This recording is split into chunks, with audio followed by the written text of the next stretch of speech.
All right. Yesterday on Twitter, Suicide Squad writer and director David Ayer posted this photo of Jared Leto, who plays the Joker in the new DC cinematic universe. Some of you will recognize that Leto is recreating the infamous The Killing Joke cover pose. In the blurry image, you can see Leto's hair is colored green, with much shorter haircut than Heath Ledger's haircut in the original version. Dennis, what do you think about this image of Leto as the Joker? Well, I mean, it's a blurry image, as you can see. We can see, he has shorter hair. It's colored green, so it looks more like the classic look of the Joker that we're used to from the comic books, and not Heath Ledger's with the long hair.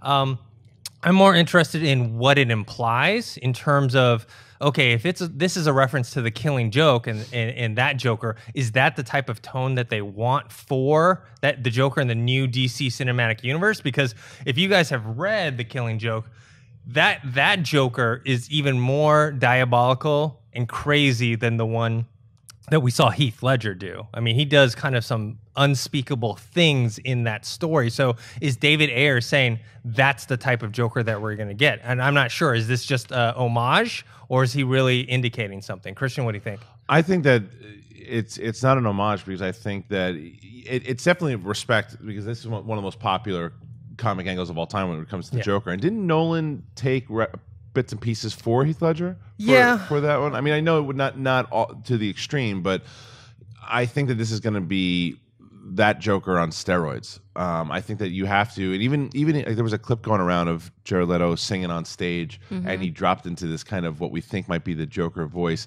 and really diabolical, and said some kind of crazy stuff. And it's like, oh, is that like a little tidbit? So they're dropping these tidbits. I dig it. I like the fact that they did this. That even with what Snyder has done so far with Batman v Superman, referencing back to the Miller comics and all of that.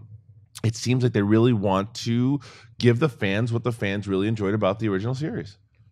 Alicia? Well, I think it's really clever, because when that photo came out of Suicide Squad table read, everyone was saying, where is Jared? Where is Jared? And then some people were like, oh, he must be taking the photo. And so I think that this was just a really funny joke for them, pun intended, to do this, to say, well, he's actually doing the Joker, and the Joker was the one taking the photo of everyone doing the table read. I think Jared's been busy doing his music and stuff at the moment, and that he'll come in a bit later. But I know he's been doing a lot of research into all the different Jokers from all the comic books. So it'll be interesting to see which one they end up with. But he can pull off any hair, that guy.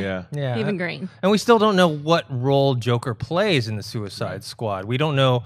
I mean, hopefully I won't buy him as a team member. He has to be some sort of antagonist where they have to hunt him down. Kind of like, I don't know if you saw that one animated movie, Batman Attack on Arkham. You haven't seen it, where he's kind of the main villain, and the Suicide Squad have to kind of do something to take him down. And I'm thinking maybe that's what's going to happen in this Someone's movie. going to tie in with Harley Quinn too. Yeah. I mean, one would assume, because I want to see those two at the very end. Even if she's working for the team, I want to see her just leave with him. I think that'll be a lot of fun to watch. I think the big question for me, though, is how dark are they going to go with the Joker? Because the one in The Killing Joke is really dark. What he does, people who have read it, he paralyzes Barbara Gordon, who's Batgirl. He screws with Commissioner Gordon's mind. Like, he does a lot of really heinous stuff that even we've never seen before on a movie or television. Heath Ledger's Joker was pretty heinous. Compared to The Killing Joke? No, not compared to The Killing, but he was still pretty dark. But I agree with you. The Killing Joke is the darkest. Yes. But we have seen a dark Joker, but to take it even, that's why I said on steroids, because David Ayer can get dark. So I think we will see that. And the biggest fear I have is that we're just going to do what a lot of studios do, is they're not all bad guys. This time around, they're good. The Maleficent thing. It's like, no, make them bad. And if they have to go on a mission because, like Usual Suspects, the Usual Suspects were not good dudes. They had to do a deed together and get it done. That's what these should do. Yeah, it's a tricky thing, because you want to be able to follow the characters and you have to like them in some respect. But I hope they go dark.